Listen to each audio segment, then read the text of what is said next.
La femme palestinienne tente de poignarder un garde israélien. L'homme a été blessé. La femme, elle, a été abattue. Bilan, 125 morts côté palestinien au cours des 2 derniers mois. Commémoration de la Nakba, la catastrophe en arabe, le mot désigne. 70 ans. 70 ans que ce conflit déchaîne les passions, qu'il oppose, qu'il dérange. Même ici en Europe, chacun a son opinion. On entend beaucoup de choses, des débats, des scandales, des infos contradictoires. Mais que vivent réellement les personnes là-bas ?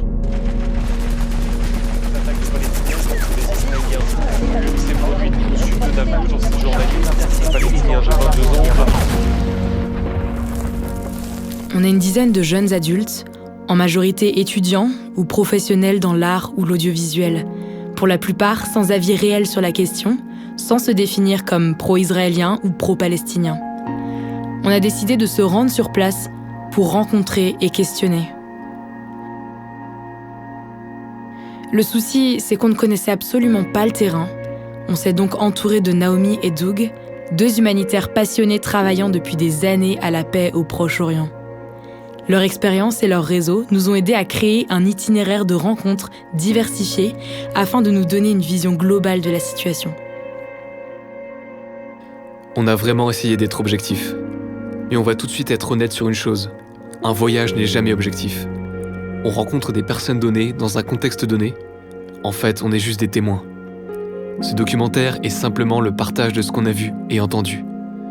Il est là pour nous rappeler que derrière un article de journal, un post Facebook, il y a des visages, des personnes avec leur histoire, leur réalité et leurs espoirs.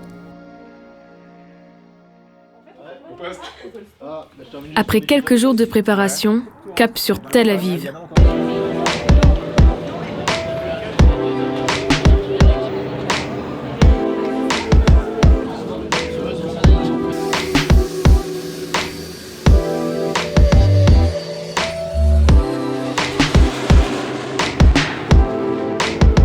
On est enfin arrivé à Tel Aviv et le checkpoint s'est bien passé, personne ne s'est fait arrêter et du coup voilà, c'est trop cool.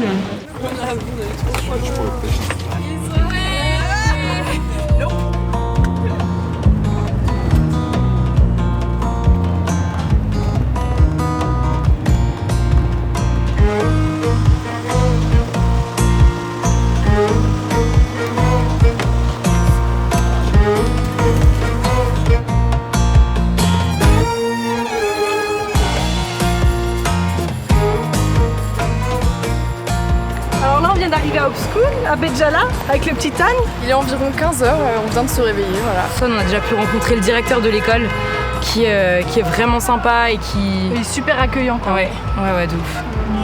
Et puis il essaie de déjà nous apprendre quelques petits mots. Yalla pour faire avancer l'âne.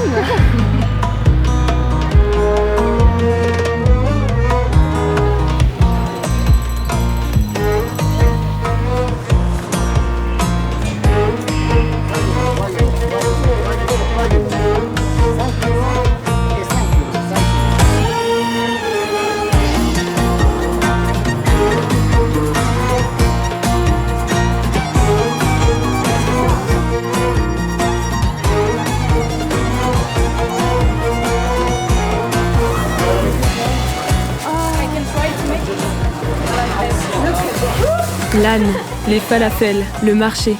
Ça y est, on y est bien là. Sous le charme de cette ambiance à l'orientale, on se la joue un peu touriste pour notre premier après-midi.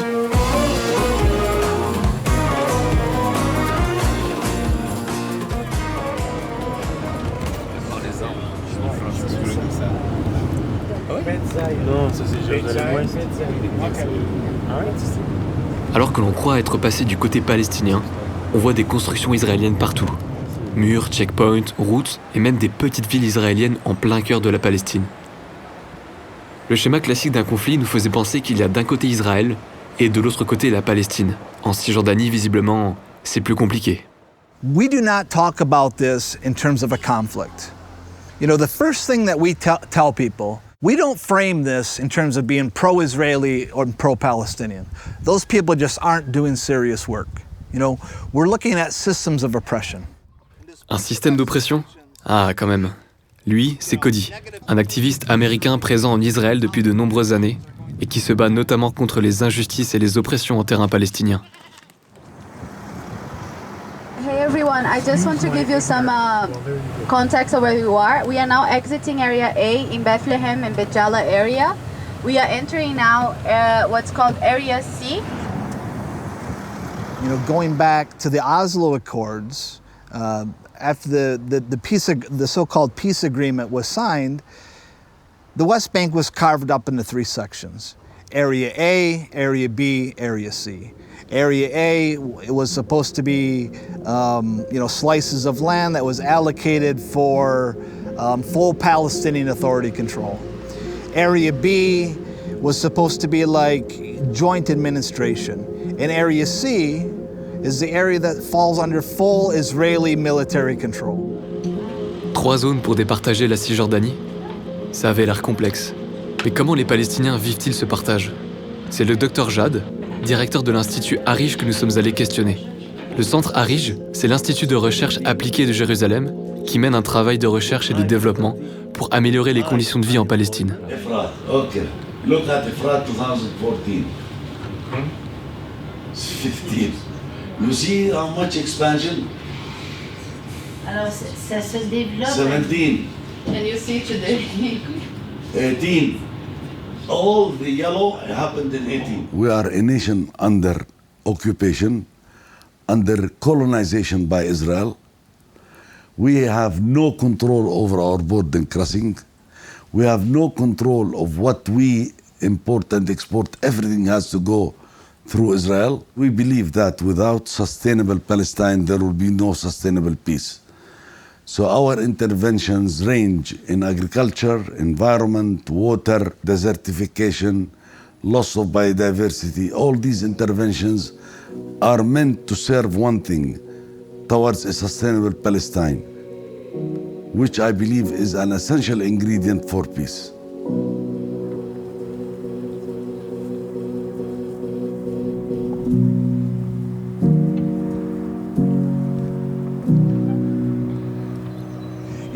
These settlements that we see sprung all over here, all over the West Bank, that house some 850,000 settlers. Okay, they didn't just spring up like mushrooms after a rain, right? These are intentionally planned units, right, that were staked out a lot of times, 10, 15 years ahead of time, with strategic legal arguments, right?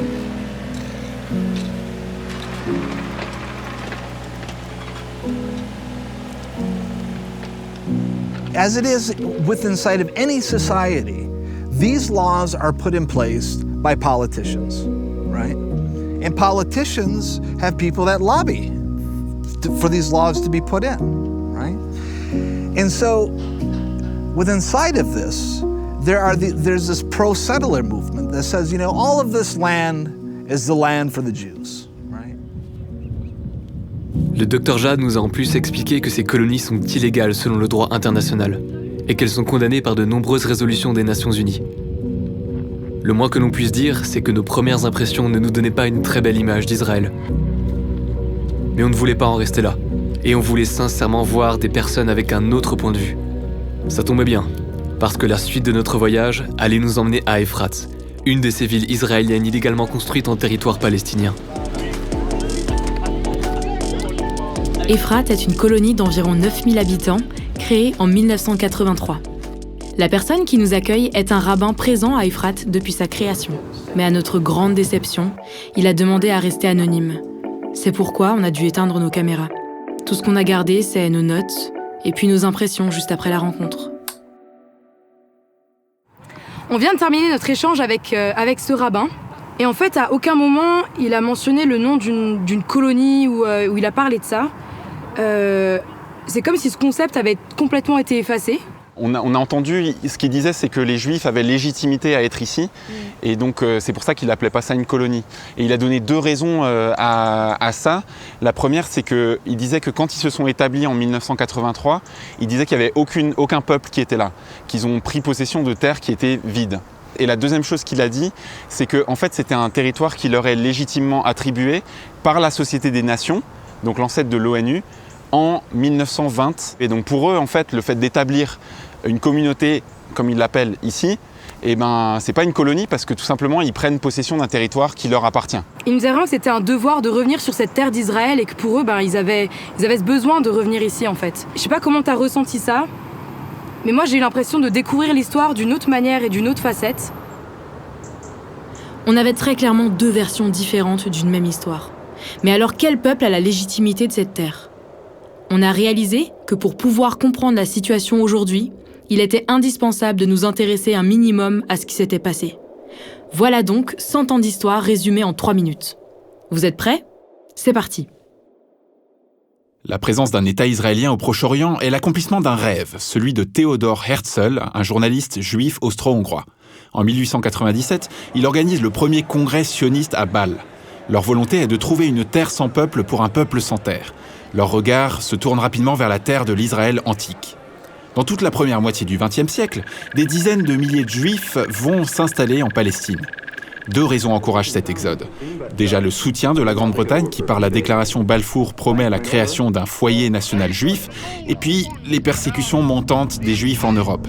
C'est d'ailleurs suite à la Shoah que les Nations Unies vont estimer nécessaire pour les Juifs d'avoir leur État. En 1948, le rêve de Herzl se réalise. L'État d'Israël est créé. L'Occident entier est en fête, pensant avoir enfin trouvé pour un peuple sans terre, une terre sans peuple. Sans peuple, pas vraiment. La même année, 700 000 personnes vivant en Palestine sont expulsées de leur village. Ce qui était l'accomplissement d'un rêve pour les uns était pour les autres une catastrophe. La Nakba en arabe. Le lendemain de sa création, le nouvel État d'Israël se fait attaquer par les États arabes voisins. La contre-attaque débouche sur l'annexion de nouveaux territoires. En 67, même scénario. 6 jours suffisent à la puissante armée israélienne pour terrasser ses ennemis et élargir son occupation de la Palestine. En 87 a lieu le premier soulèvement palestinien, ou intifada en arabe. Cette guerre des pierres montre le refus de l'occupation israélienne. Il faut attendre les accords d'Oslo pour y mettre fin.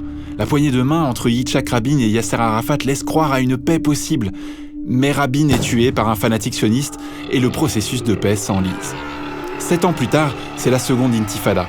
Elle est à nouveau marquée par les attentats palestiniens et la répression militaire israélienne.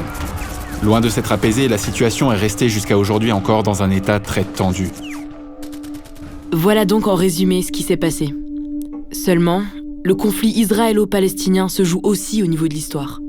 La prochaine étape de notre voyage allait nous faire assister à une véritable guerre des récits.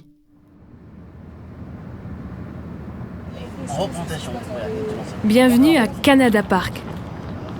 Malgré son nom de parc d'attractions, c'est un endroit où a eu lieu une grande tragédie. Ce parc naturel a été construit sur l'emplacement de 3 villages palestiniens détruits en 1948 lors de la Nakba.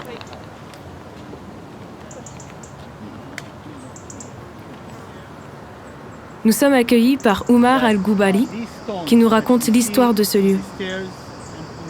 The Israeli army decided, after the expulsion of the whole families, to destroy the whole houses. They brought bulldozers 1 week after the occupation, and they took away the whole Palestinian houses from this landscape. And you see only ruins and stones and partly destroyed walls and cemeteries.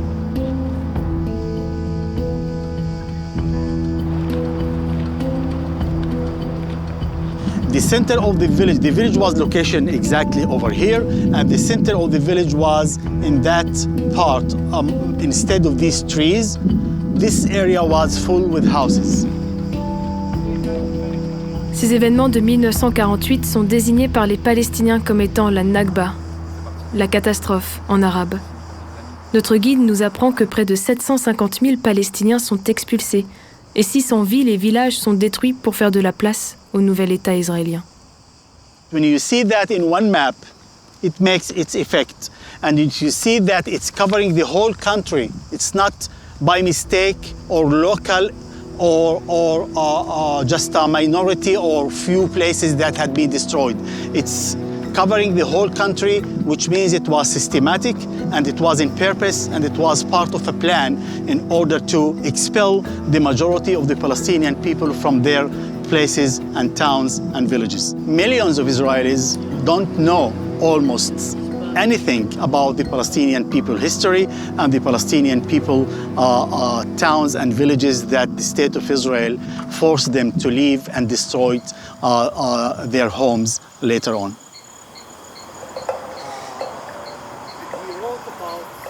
Ce qu'essaie de faire Oumar et son association Zokrot, c'est d'éveiller les consciences sur la Nakba palestinienne. Et chose surprenante, c'est que l'association dont il fait partie a été créée par des juifs israéliens.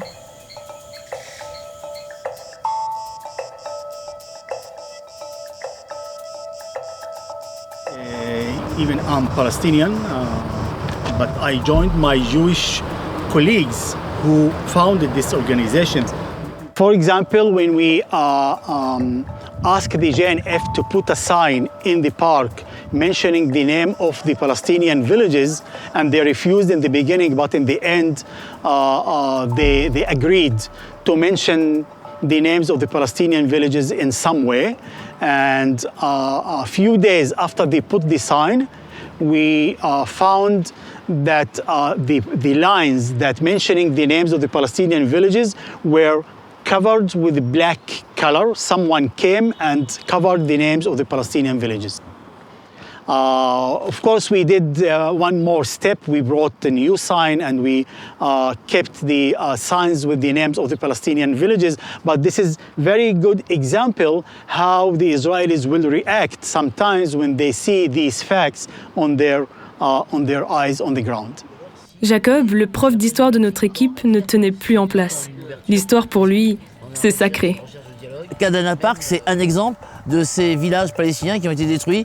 Et c'est juste inacceptable de constater qu'on veut raturer, effacer les traces de ce qui est une forme de purification ethnique à l'avantage des Israéliens pour donner l'impression, ou en tout cas l'illusion, que tout va bien et qu'on est dans un monde paisible où on rencontre des couples qui se promènent avec leurs enfants en toute innocence, en toute insouciance, alors qu'on est là sur un sol qui est durablement marqué par des traces extrêmement sanglantes d'un passé extrêmement douloureux.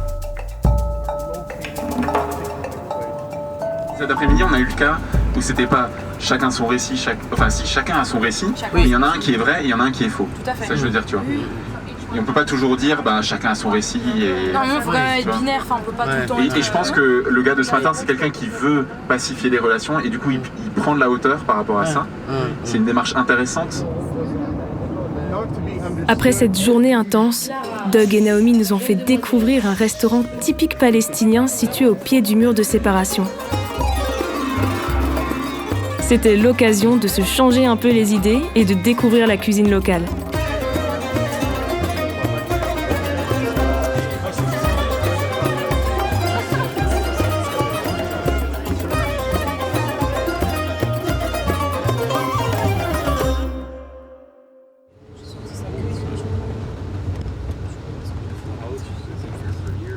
Notre prochaine rencontre nous amène à faire la découverte d'une autre population vivant en Palestine, les Bédouins, un peuple autrefois nomade, mais qui est aujourd'hui majoritairement sédentarisé. En Cisjordanie, on en compte plus de 26 000 répartis sur le territoire en une centaine de communautés.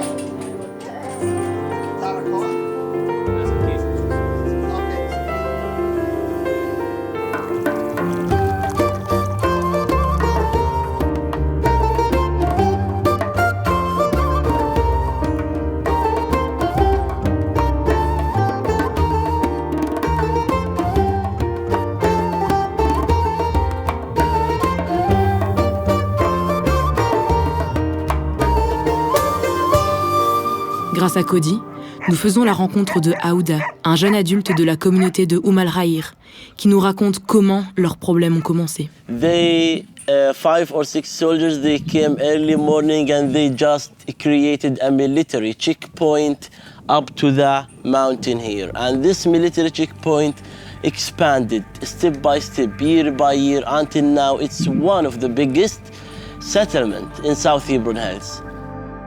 Aujourd'hui, la colonie est une ville bien protégée, autour de barbelés, de grillages imposants et de caméras de surveillance. Mais le problème va plus loin. Aouda nous raconte qu'ils subissent un harcèlement régulier de la part de leurs voisins. Here we allow to get water only 7 hours per week, and it's completely not enough for a Bedouin community. Completely not enough for the sheep. What's about the children? What's about washing? What's about the trees? When the people refused to leave their land, they did many bad things, like they prevented the water, they prevented the electricity. And as you see here, the electricity is passing over Khair from the settlement to the chicken farms, but the people here who are human, they cannot get electricity. So the people here only have solar panels. Mais ça ne s'arrête pas là. Aouda nous parle alors du plus grand problème auquel ils doivent faire face, les démolitions. So about the demolition, they told us because you are near the settlement, close to the Israeli settlements, you cannot build your house, you cannot live in houses.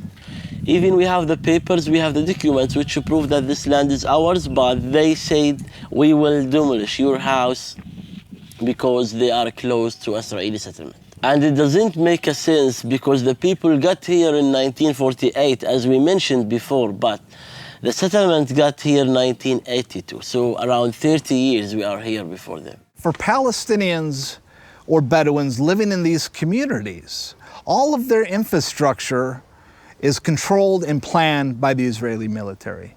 So what does that mean in practice? In practice, what that means is that these Palestinian communities actually have to apply to the Israeli military government in order to receive a building permit.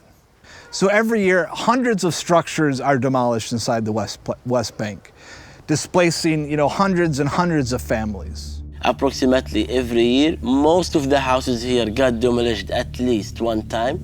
Unfortunately, nowadays, everything Khair have a demolition order. And when we say demolition, it's not about destroying the structure. It's about the feeling. It's about how the people will feel when they see that the Israeli civil administration with the Israeli forces are demolishing their houses in front of their eyes and they cannot do anything.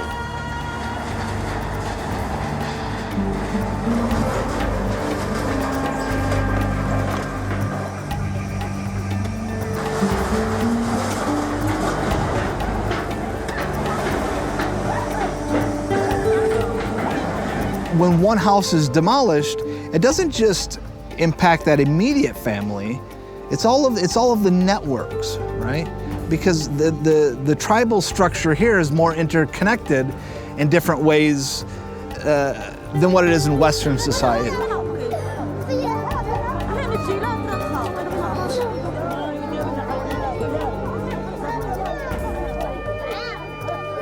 So the demolition is affecting all the people here, but it affects the children more and more.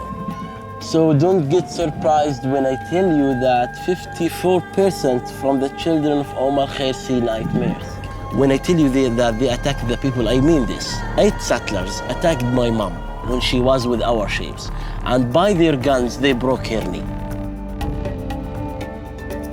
So the village of Khair is a good example of how the system of settler colonialism works, right? You create a situation in which life becomes just unsustainable for a community. And how do you do that? You deny them resources, you deny them water, you deny them electricity, you deny them access to land, you deny them, the ability to build a home. You allow settlers to attack them with impunity. Very seldom is it ever the case that a settler is convicted for committing a crime against a Palestinian.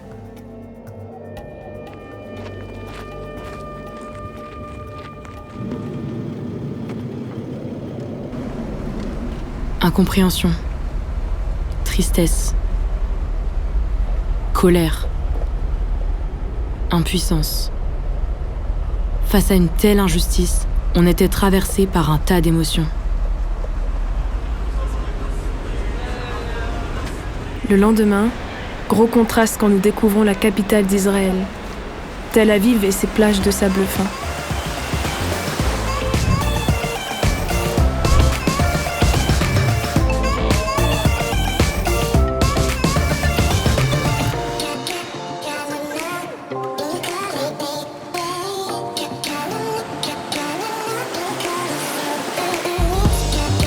On avait l'impression d'être dans un autre univers.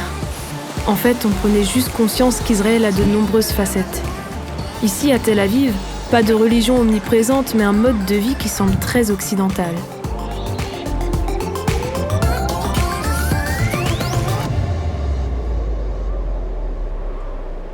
Quel contraste le lendemain quand nous nous rendons vers la destination. Jérusalem. Ici, par contre, la spiritualité est partout. Berceau des 3 plus grandes religions, la ville sainte fait cohabiter de manière très proche juifs, musulmans et chrétiens. C'est ouf, on vient juste d'arriver à Jérusalem, on rencontre plein de gens, plein d'odeurs, plein de fruits, il y a le marché, on visite le souk. C'est juste impressionnant de voir tout ça et c'est vraiment ce qu'on imaginait voir quand on a voulu venir en Israël, Palestine.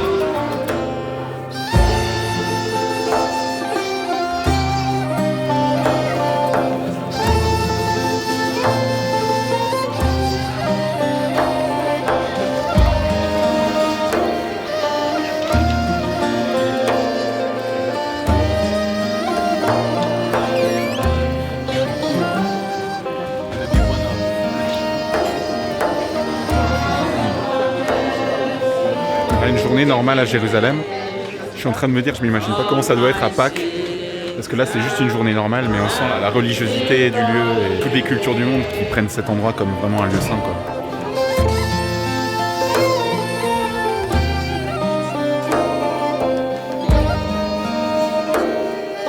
À force de parcourir la ville sainte, on prend de plus en plus conscience de son importance pour ces 3 grandes religions. Pour juifs, musulmans et chrétiens, visiblement, c'est the place to be.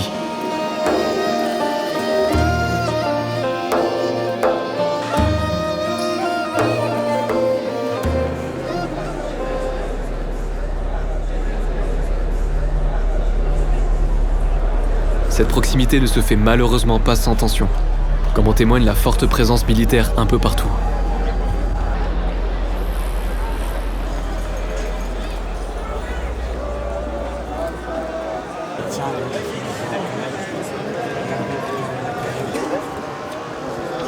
Jusqu'à présent, on avait eu l'occasion de rencontrer plus de Palestiniens que d'Israéliens. Étant à Jérusalem, on ne voulait pas manquer l'occasion d'interroger quelques Juifs dans la rue pour entendre ce qu'ils ont à dire sur leur relation avec les Arabes. We just wanted to know, what do you think of relationships with Palestinians? No, we prefer not to answer. Okay. No problem. It's okay. For you, there is no problem in the West Bank and conflict in Judea or Samaria? It's just political. I want only one thing. Yeah. To throw the Jews to the ocean. Okay. To the ocean, yeah. You think also not just the Hamas, but also the people? Not all of them, but the most of them. Sometimes good, sometimes bad. Okay. Like, what makes it good or what makes it bad? Whether they're trying to kill us or not. Uh-huh. If they're not trying to kill us, it's good. If they're trying to kill us, bad. We heard some Palestinians criticizing also the occupation. They talk about occupation of West Bank. What would you respond to that? They think that because Jews live here, they're allowed to kill us? No, don't agree to that. Mm-hmm. Not in any way. Just because Jews live somewhere doesn't mean you get to kill them. Mm-hmm. No. It would be just because you are Jews? Just because they're Arabs, I get to kill them because they live here? No. Mm-hmm. No. Same thing, both ways. Okay. Avec ce micro-trottoir, la peur des Arabes était palpable. En même temps, on ne pouvait pas se dire qu'elle était là complètement sans raison. Notre prochaine rencontre allait justement nous aider à mieux comprendre cette peur. This conflict, as most ongoing violent conflicts, is very psychological. We have 2 things going on. One is mutual fear. Phobia is a fear that is not 100% rational. It's irrational. So if you're an Israeli Jew living on the Gaza border, and last night the bombs from Gaza begin to fall near your kindergarten, nobody's killed, you are very fearful that your child may be killed tomorrow. In March 2000, I was sitting in a cafe in Jerusalem, and a terrorist came in on the side with a bomb in his jacket. The waiter, who was a trained soldier, took away the bomb. The other people took away the terrorists, and I'm here to tell you the story. For a year, my wife says, I had nightmares, and I could not go back to that restaurant. After a year, I went back because I didn't want this one incident to spoil everything. I think one has to understand the importance of mutual fear and what is called terrorism. The terrorist weapon has been very effective in turning the majority of Israeli Jews to the right. So the so-called center in Israel is right wing, and then we have crazy right wing to the right of the center. But there is a center left, which, if you include the Arab citizens of Israel, is very close to half. Avec le rabbin Ron Kronich, on découvrait un Israélien qui désirait et travaillait sincèrement à la paix. On avait forcément plein de questions à lui poser. I wonder about your relationship with the Orthodox and... I have many good friends who are Orthodox and others, the Orthodox have their peace Orthodox people and non-peace Orthodox people. Yeah, because it's not just peace between Israelis and Palestinians, I think it's also peace between among other Jews. Oh yes. So the 90s was a decade of hope. We were at the top, we were almost there, we were very close, it seemed, and now Intifada 2, 3 wars with Gaza, 1 war with Lebanon, a war with Gaza maybe tomorrow. And since summer 2000, with the failure of Camp David 2 and the beginning in September of the second Intifada uprising, we have a very bad phenomena on both sides, with both leaders using the same slogan, we don't have a partner for peace. So the guy in Ramallah and his friends every day says, those guys in Jerusalem, we don't have a partner with them for peace. And the guy in Jerusalem says the same thing about the fellow in Ramallah. So basically, we have, at the moment, no political peace process. Har Homa is the southernmost neighborhood, the last neighborhood to be built in Jerusalem.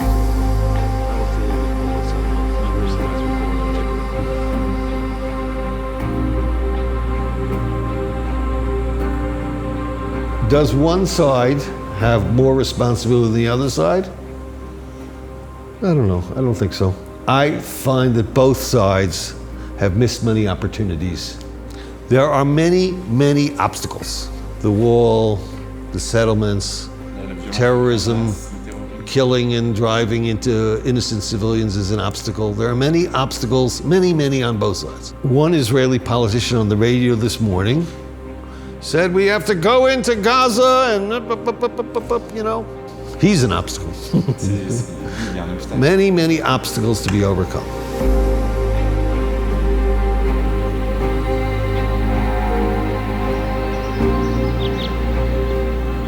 Les obstacles à la paix, on en avait vu beaucoup et on en découvrait toujours plus. Mais ce que la suite de notre voyage allait nous montrer, c'est comment certaines personnes tentent de surmonter ces obstacles. Notre prochaine rencontre allait justement être la plus inspirante de notre voyage.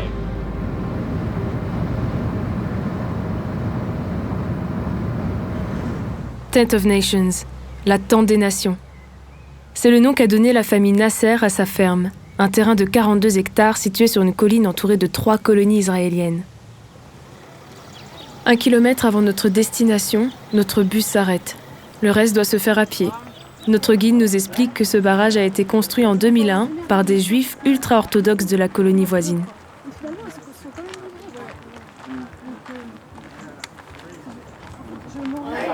Qui On avait plein de questions à leur poser. Mais avant de discuter, il nous fallait faire ce qu'on fait dans une ferme. Travailler.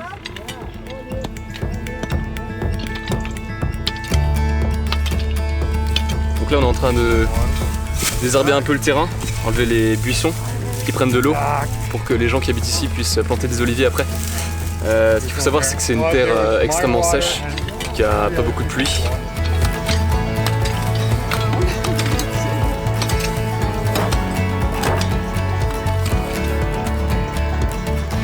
Le problème de la famille Nasser, c'est qu'Israël ne reconnaît pas la légitimité de leur ferme, ce qui les oblige à devoir être autonomes. Ils collectent l'eau de pluie et fonctionnent à l'énergie solaire. En plus de ça, Daoud, le frère cadet, nous raconte qu'ils n'ont même pas l'autorisation de construire sur leur propre terrain.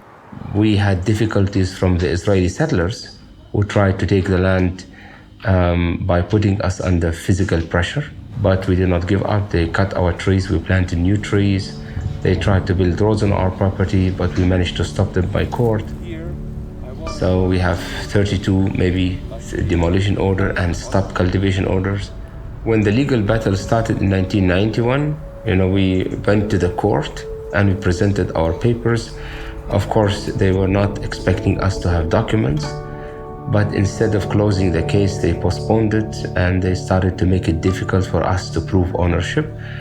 So the legal battle that started in 1991 is going on and on until today. So 28 years we are struggling in the Israeli courts. Il y a des araignées. C'est aussi la grotte dans laquelle sa famille a vécu pendant plusieurs années. And Israeli coming 67, when you come in Israel 67, say not allowed to building houses. No permission to build. So I use the cave because you cannot building houses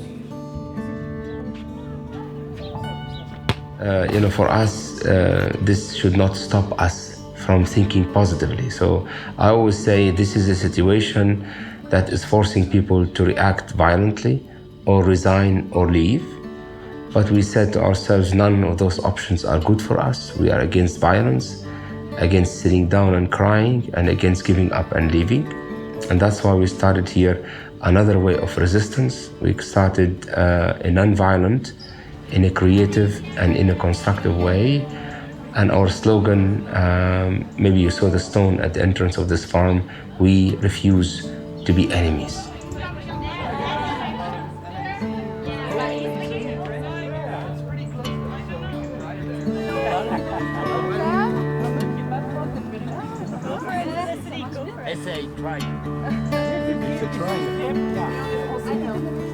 Voluntary presence is very important because since we started to have international presence of volunteers since 2002 until today, we don't have attacks from Israeli settlers.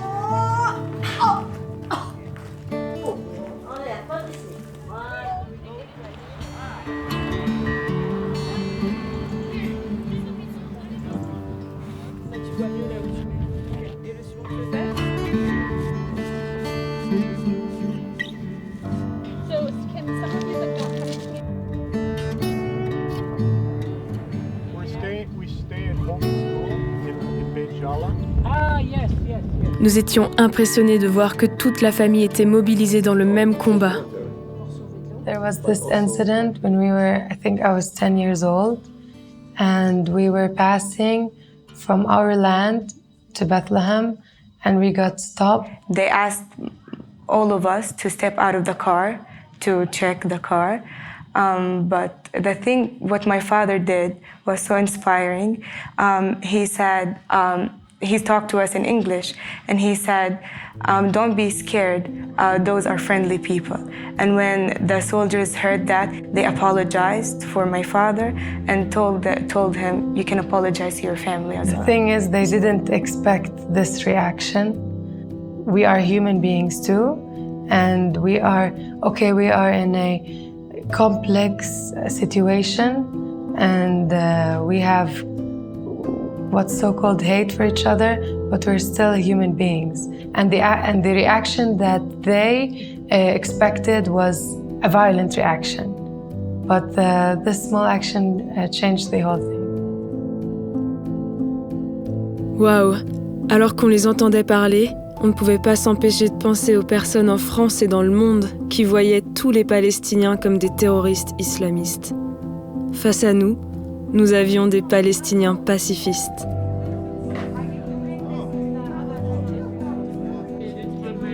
La famille Nasser a pu nous partager que leur foi chrétienne était un rempart face à la violence qu'ils subissaient. On a voulu demander à Daoud s'il avait un message pour les chrétiens du monde. Many think that Christianity came from Europe. No, Christianity started from here. You know, we are 7 kilometers to the southwest of Bethlehem, where Christianity started. So this is the message. You know, people are existing here, Christians are existing here, and they are also working hard for a better future. They are contributing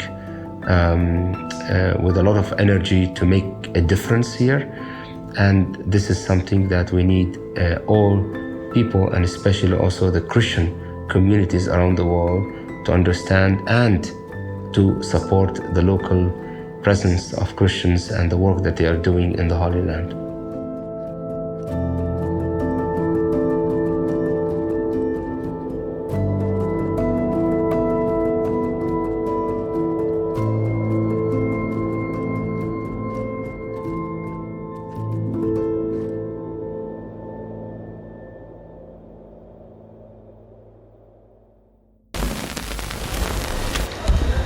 On February 22nd, 2015 at 7:30 p.m., the Israel Special Forces Army invaded Aida camp with more than 100 soldiers, and they searched more than 10 houses.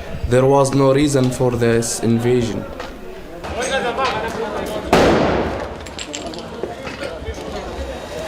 In addition to causing destruction to these homes, they beat the families living inside. They hit one pregnant woman who is currently in the hospital. 7 people were injured by live bullets. It was not easy for me to cover this incident. From the beginning, they did not allow me to film, but I continued. But after 10 minutes of filming, one soldier hit me in the mouth with his gun and broke my camera.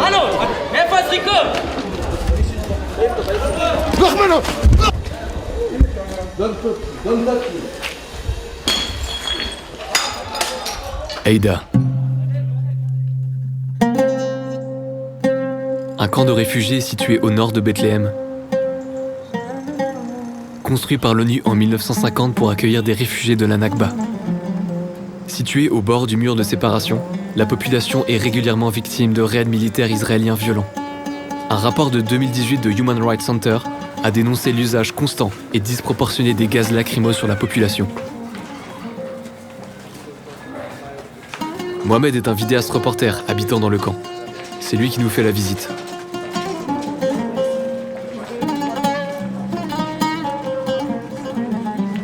Here it is the 27 names of the villages, which is the families who live in this camp they came originally from.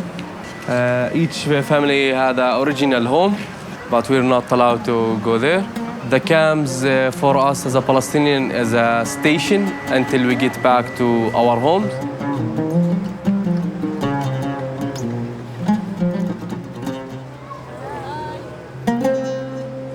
This is the key, the symbolize of the Palestinian refugees.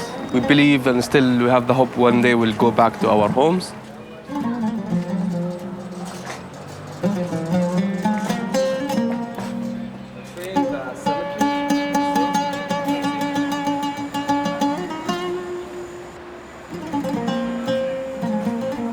So this is the middle of Aida.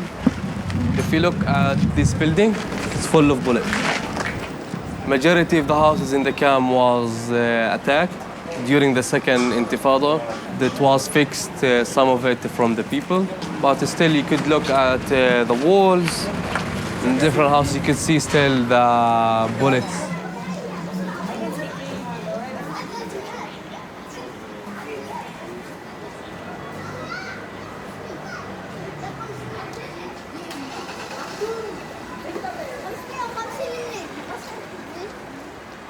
In this road we have 3 children were killed by the Israel army, 1 in the first Intifada and 2 in the second Intifada.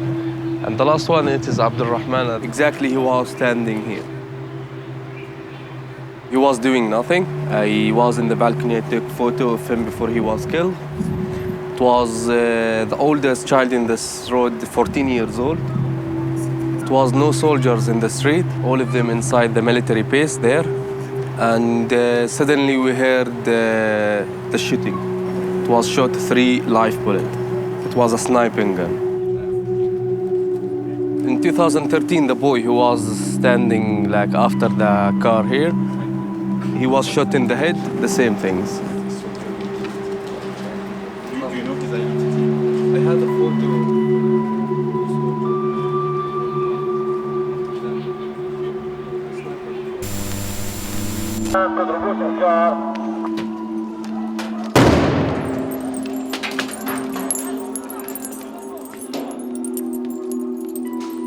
So in 2013, April 8, I was in the second floor at Tlaji Center taking photos of an Israeli group soldier and invaded the camp without no reason. There was no demonstrations, nothing happening at all. I start taking photos through the balcony. The moment the soldiers start getting into the camp, the moment they get closer to the entrance, start the clashes. They were shooting tear gas, sound bombs, and rubber bullets. And I was trying to capture a photo of the soldier who was shooting at the kids, the rubber bullet. One of them, he told me, like, shot at me, like, he told me, go home. I didn't say anything. I just closed the window of the balcony.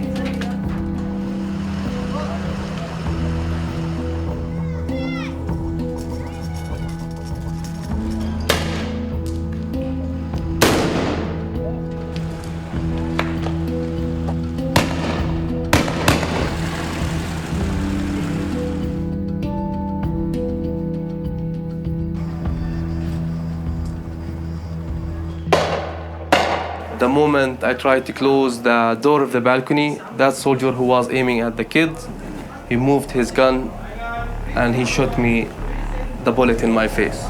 So the whole bullet, it was stuck, broken all the bones and stuck inside.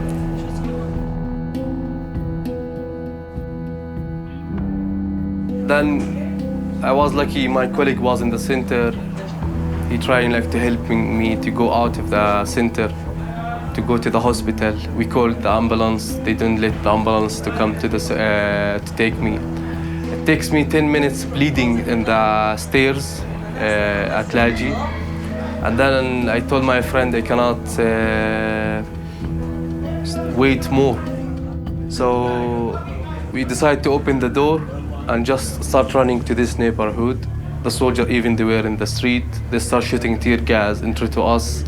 And just my friend holding my hand and running quickly until we reach the neighborhood. And then my neighbor, he take me with his car to the hospital.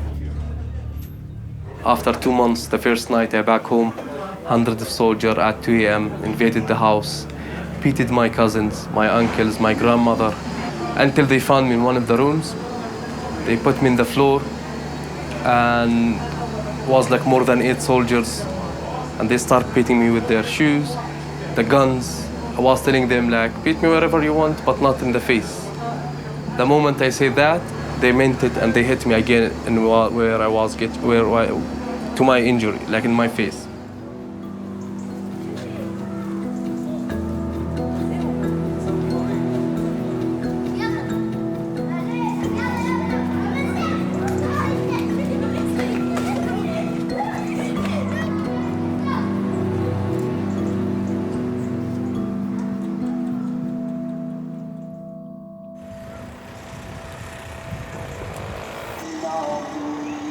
Mohamed a aussi tenu à nous faire visiter un endroit dans lequel il est très actif, le Laji Center. Au milieu des atrocités du camp, ce centre socio-culturel tente d'encourager les jeunes par l'art et la musique, une sorte de MJC local. Avec eux, on a pu vivre un temps de rencontres et d'échanges artistiques juste mémorables.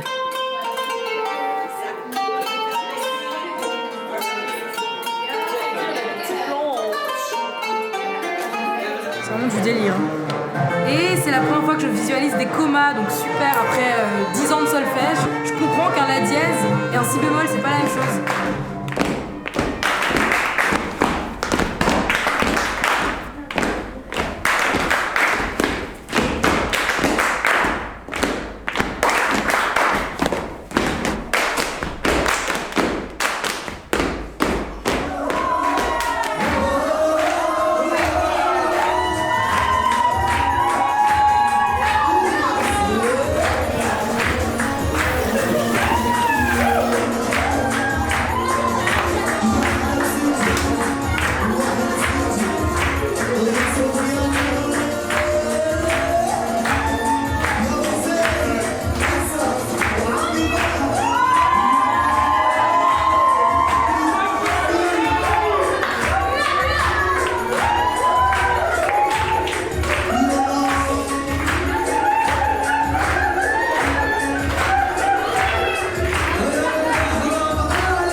Franchement, là, c'est juste incroyable ce qu'on vient de vivre. On vient de passer 1 heure où on s'est tellement amusé, il y avait tellement de joie. Ce matin même, on nous parlait de toutes les tragédies qu'ils vivent ici, mais juste voir comment ils arrivent malgré tout à être dans la joie, et puis notamment avec cette danse incroyable qu'ils nous ont partagée, qui s'appelle le débats, c'est juste énorme.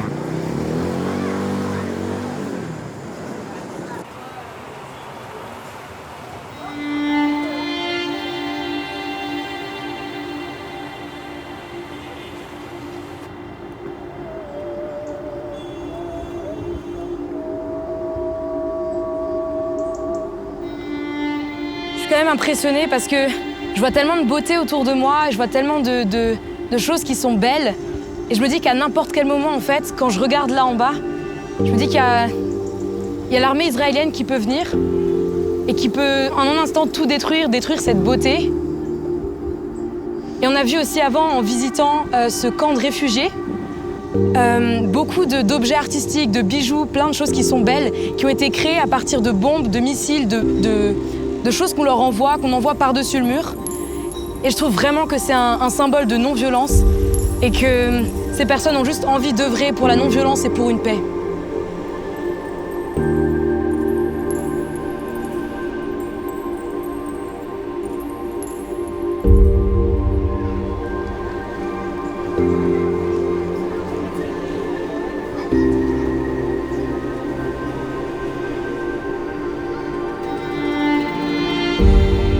Tout le paradoxe observé pendant notre voyage était là, enfermé dans ce camp. D'un côté, une violence sans nom, des souffrances atroces. De l'autre, des sourires, de la musique, de l'espoir. Hope is the mother of all life. If there is no hope, then life should stop. So my hope is to make the land as a place of healing for people, to make it, you know, of course, like the long term is like to have peace and justice here. We are shaping the future, so we have to be, you know, like active in doing something today for a better future. We tell people to come and see, and then go and tell. Comme Daoud nous y a encouragés, il est maintenant temps de rentrer chez nous et de parler de ce qu'on a vu. Et si on nous pose la question, alors, pro-israélien ou pro-palestinien ?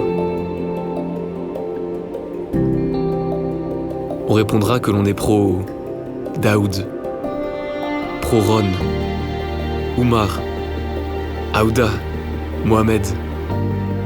On est pour ces personnes, ces Israéliens et ces Palestiniens qui veulent juste la paix, qui sont assez fous pour croire encore en la justice. But I want to learn to share the land with other inhabitants of the land, particularly the Palestinian people. People thought we were silly, but we were not silly. We were people that had hope. We were people that had faith. That at the end of the day, good one went out. We are people who believe in justice, and we believe that one day the sun of justice will rise again, although it's hard, complicated, too long, too difficult, but one day justice will prevail.